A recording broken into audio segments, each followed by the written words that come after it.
ఢిల్లీలో చేపట్టిన ధర్నాకు అన్ని పార్టీలు మద్దతు తెలిపాయన్నారు మాజీ సీఎం జగన్. కాంగ్రెస్, బీజేపీ పార్టీలను కూడా ఆహ్వానించినట్లు తెలిపారు. ఏపీలో ఏం జరుగుతుందో పార్టీల నేతలకు వివరించామన్నారు. వివిధ పార్టీల నేతలు వచ్చి సానుభూతి తెలిపారని చెప్పుకొచ్చారు. తాము ఏది కల్పించి చెప్పడం లేదని ఆధారాలతో సహా వీడియో ఫోటోస్ను పార్టీల నేతలతో పాటు జాతీయ మీడియాకు కూడా చూపించామన్నారు. ఏపీలో ప్రజాస్వామ్యం పూర్తిగా కుంటుపడిందన్నారు. తాము అధికారంలో ఉన్నప్పుడు ఇలా దాడులు చేయలేదన్న జగన్ తాము ఎప్పుడూ ఇలాంటి చర్యల్ని ప్రోత్సహించలేదన్నారు. ఇది ఒక పార్టీకి సంబంధించిన అంశం కాదన్నారు. ఇవాళ టీడీపీ అధికారంలో ఉందని రేపు తాము అధికారంలోకి రావచ్చన్నారు. ప్రజాస్వామ్యంలో ఇలాంటి దాడులు మంచివి కాదన్నారు. We have invited even the Congress, we have invited even the BJP. We have invited every party to please come, have a look at what has happened in Andhra Pradesh state.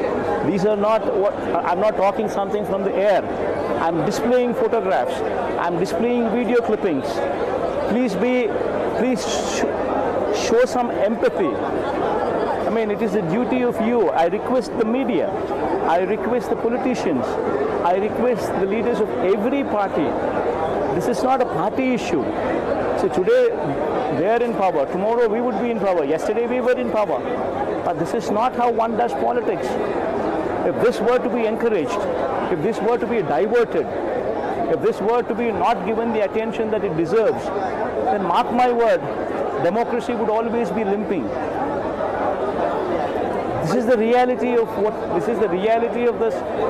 what is happening in the state.